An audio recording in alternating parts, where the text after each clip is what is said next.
Now we're going to see the magnetic field produced by a solenoid. So this is a solenoid. Usually we have a it looks like a cylinder, but it has a wire in these loops. We will take a attached surface. We will use Ampere's law. The closed loop integral of B dot dl is equal to the magnetic permeability times the current penetrating. So here we have the current going in all this direction. All this is the current that going in this direction. Let me attach a surface. Actually, the surface that we will attach to this is if we take the solenoid and we put it on soap, then it would be like a bubble in all these spaces. That would be the attached surface that we will take. So, closed loop of B dot dl. So I can pick this. So this will be my closed loop. So I have, let me say, A, B, C, D. So I would have the integral of B dot dl from A to B plus the integral of B dot dl from B to C plus the integral of B dot dl from C to D and the integral of B dot dl from D to A. Now, outside the solenoid, the magnetic field is very small, so we will not count this part because it is very little. So we kill this term from C to D, and from C to D, this, oh, yeah, from C to D, this term, we kill it. Next,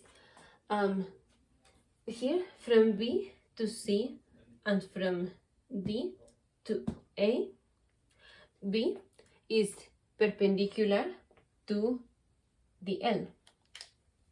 So there would be always 0 here and 0 here. So the only term that counts is the magnetic field that is here, like inside. Sorry, let me put it here. Like that. So actually, the closed loop integral of B dot dl is just the magnetic field times the length of the solenoid, and it will be equal to mu naught times E. And so the magnetic field is just mu naught times I over L. Actually, the magnetic field depends on how many loops of wire we have. It is not just how many loops we have, but it's the how much proportion of loops we have per unit length. So let's say that N is the capital N. Capital N is the number of loops, or number of turns. Let's say turns. Small n is capital N per length. This is per length. So we have the closed loop integral of B dot dl is equal to mu naught times I times this n, small n. It is not just the turns that we have because it is different. A solenoid that can have many turns, like this, that has much more turns than